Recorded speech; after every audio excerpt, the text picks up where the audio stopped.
आपको ले चलेंगे पूर्णिया, जहां पर प्रधानमंत्री बोल रहे हैं।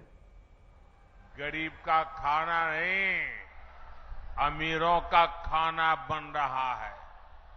इसका फायदा सीधे हमारे किसानों तक पहुंच रहा है।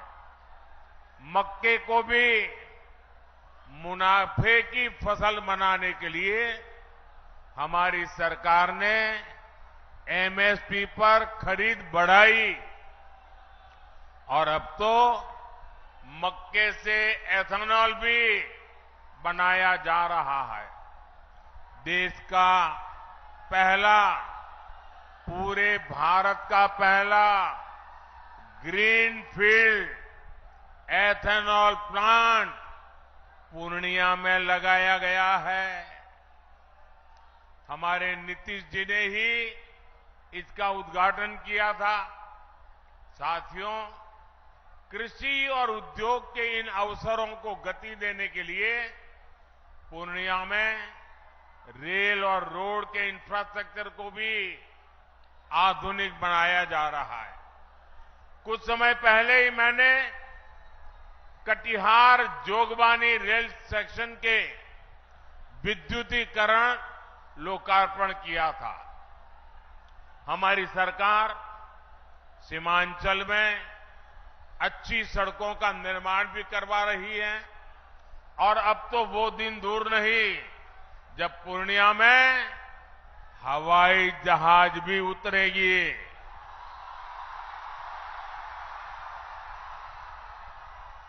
हमारी सरकार सीमांचल में वंदे भारत, नमो भारत जैसी ट्रेनों के जरिए कनेक्टिविटी बढ़ाने और बेहतर स्वास्थ्य सुविधाओं के लिए भी काम करेगी।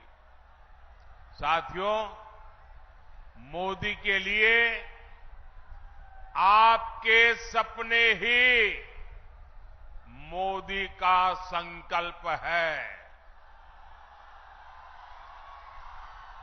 इसलिए गांव, गरीब, दलित, वंचित दशकों से जिन समस्याओं से जूझ रहे थे, मोदी ने 10 साल में उनका समाधान दिया है। देश के 25 करोड़ गरीबी से बाहर तब आए जब हमने दिन रात उनके लिए मेहनत की। देश के 4 करोड़ गरीबों को पीएम आवास तब मिला जब आपने मोदी को सेवा करने का आशीर्वाद दिया।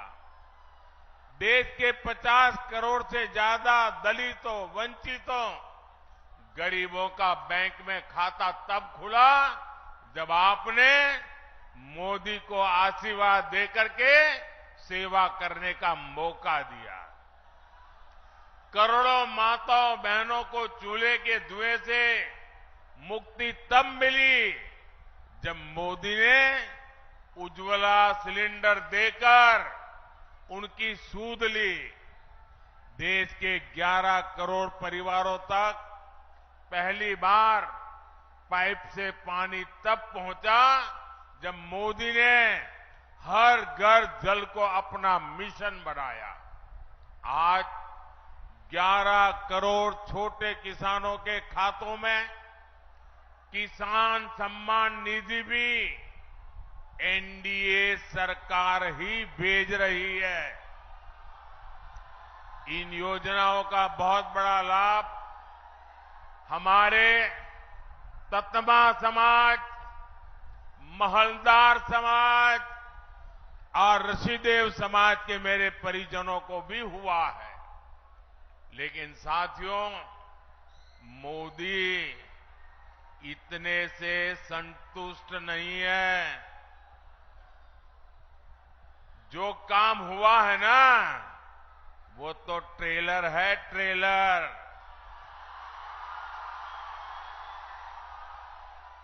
अभी हमें पूर्णिया को, सीमांचल को, बिहार को और हमें हिंदुस्तान को बहुत आगे लेकर जाना है।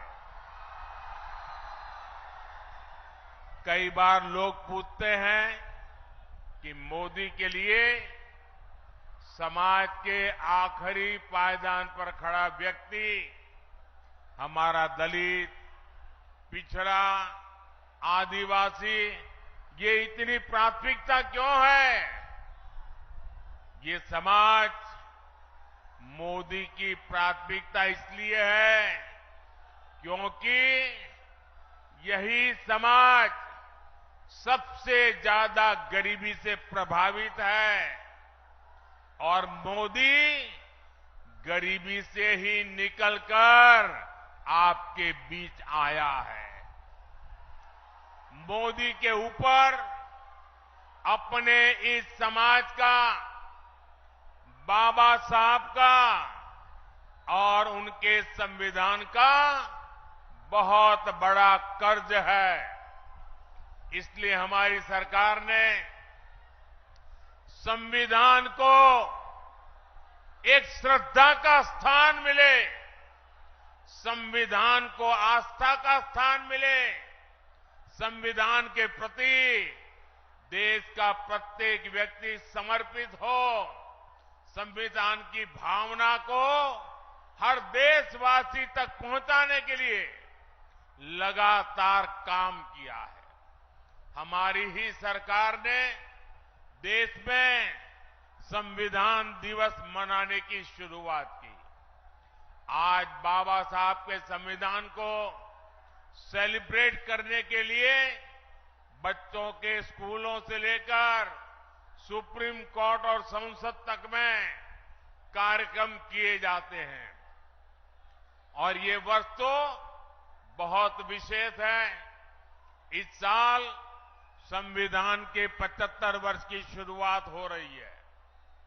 जैसे हमने आजादी के 75 वर्ष पर आजादी का अमृत महोत्सव मनाया, इसी तरह इस वर्ष हमें संविधान के 75 वर्ष का पर्व मनाना है।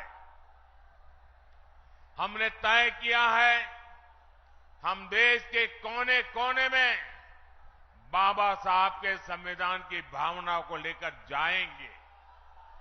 देश की युवा पीढ़ी को देश की गौरवशाली संविधान के निर्माण की प्रक्रिया, उसके अध्याय, उसका महत्व बताएंगे। लेकिन दूसरी तरफ वो लोग हैं जिन्होंने आपातकाल में संविधान को रद्द करने, संविधान को बंधक बनाने और संविधान को तोड़ने मरोड़ने का काम किया था।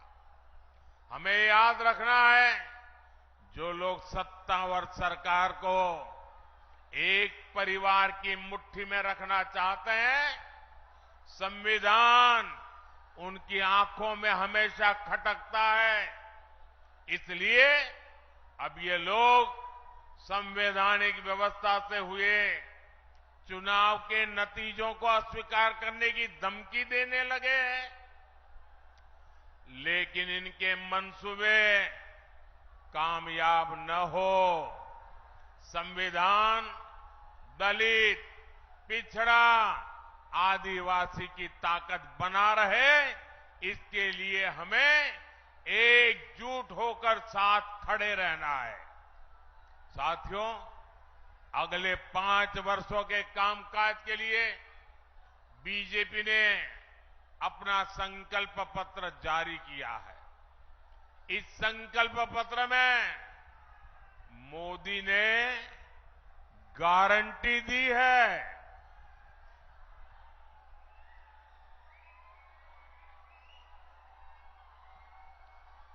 देश के सभी जरूरतमंदों को आगे भी फ्री राशन, मुफ्त राशन मिलता रहेगा। मोदी ने गारंटी दी है गरीब, दलित, वंचित के कल्याण से जुड़ी योजनाओं को हम हर जरूरतमंद तक लेकर जाएंगे। हमारी सरकार 3 करोड़ नए पक्के घर बनाएगी। देश में 70 साल से अधिक उम्र के सभी बुजुर्गों को मुफ्त इलाज की जिम्मेदारी भी सरकार उठाएगी। आप अपने परिवार में अपने बुजुर्गों को कह दीजिए, अब वो बीमारी को छुपाए नहीं। अगर कोई तकलीफ है तो मोदी बैठा है।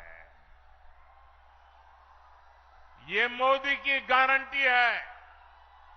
साथियों, पिछले 10 वर्षों में एनडीए सरकार ने वो काम किए हैं जिन्हें पहले असंभव माने जाते थे। आज हर कोई कह रहा है बड़े कामों का दम सिर्फ भाजपा के पास है, एनडीए के पास है।